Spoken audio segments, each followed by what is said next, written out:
And we are in the thick of it right now. It started at the Capitol, as you said, walked up University Avenue, turned onto Victoria, and now we're marching down Selby. I know it's hard to see given how dark it is and how many people are out here, but I'd imagine we are in the middle of about 2,000 people right now.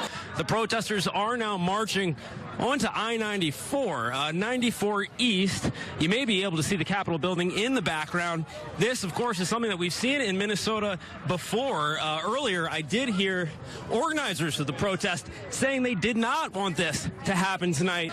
Right now, at first glance, I don't see much of a police presence down there, but you see what's happening here. All these people in the street. Just turn around here, if you could, Dylan. Follow me over here.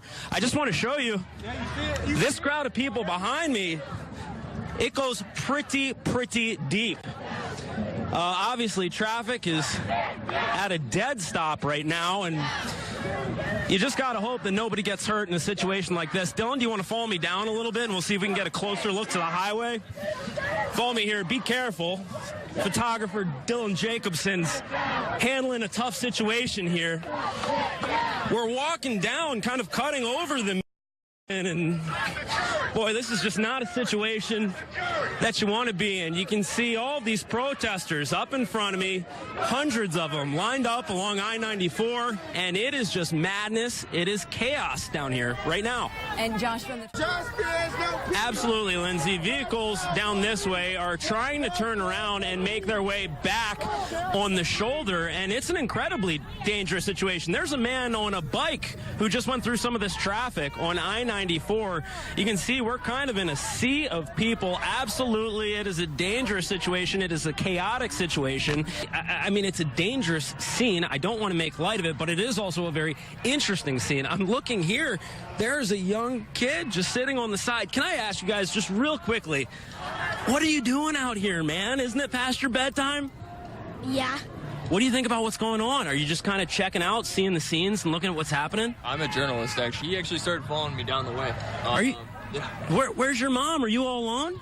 No, my house is over there, like somewhere over there. I'll be home right away. All right, are you sure you're all right? You can stick with us if you need to. Did you walk across the highway? No, I didn't went there. Stay safe, and you can hang with us if you need to, okay? But Lindsay, Kevin, as you can see, I mean, it is just a really surreal scene out here. There are at least 1,000 people on the highway, and kid who tells me that he wandered over here and he's just hanging out watching what's going on like the rest of us. We're still sitting on the Kellogg exit, and we are looking at this group of protesters. It is way fewer people than earlier in the night because, as you guys said, this started with, you know, thousands of people marching from the Capitol. We're down to hundreds, if that. It is very hard for us to tell what police are telling the protesters from where we are. We've moved back for our own safety and obeying police orders.